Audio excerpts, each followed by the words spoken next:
City of Tacoma's camping ban now in effect. Work can begin on some of the first encampments to be swept under this new policy. Yeah, it prevents any encampments from being set up within a 10-block radius of temporary or permanent shelters in the city. And this comes at a time when the cold winter air has a lot of people looking for a place to stay. Fox 13's Maria Garcia live in our newsroom this morning with what we know so far about this. Hey, Maria. Good morning. Yes, that ban went into effect on November 14th, and the city's website lists a couple of sites where work could start as early as today. City officials say that they posted notices on each prohibited camp at least 2 weeks prior to enforcement.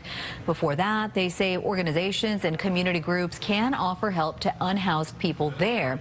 Now, you mentioned that 10-block rule earlier, but this also bans camping and keeping personal belongings from within 200 feet of Tacoma's rivers, waterways, creeks, streams, and shorelines. The city says that it must provide shelter to people in encampments before a removal, and it prioritizes sites based on public safety calls, requests, litter and debris, community impact, as well as other factors.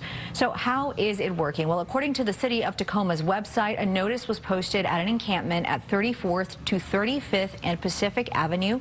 That was back in November.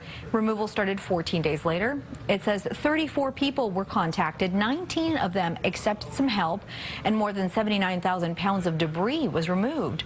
The website lists at least 2 locations where removal could begin today, one of them being at 26th Street and Pacific Avenue, and another at South Tacoma Way between South M Street and Pacific Avenue. We heard from council member John Hines, who proposed the ban after it passed. The encampments just pose a real threat to health and safety to the people in the shelters. We had a rise of 911 calls, a lot of 311 requests, and it just is something that's been a real issue we've seen. The city says that it wants to use the least restrictive voluntary methods before they do any enforcement. Enforcing the ban means a maximum fine of $250 and as many as 30 days in jail. The city says it removes these camps based on complaints and conditions, and if items were being stored, those will be kept at 1421 Puyallup Avenue. Now, if you want to report an encampment to the City of Tacoma, they say that can be done through the See, Click, Fix, and Tacoma First 311. Those requests are investigated by the city's HEAL team. For now, live in the newsroom, Maria Garcia, Fox 13 News.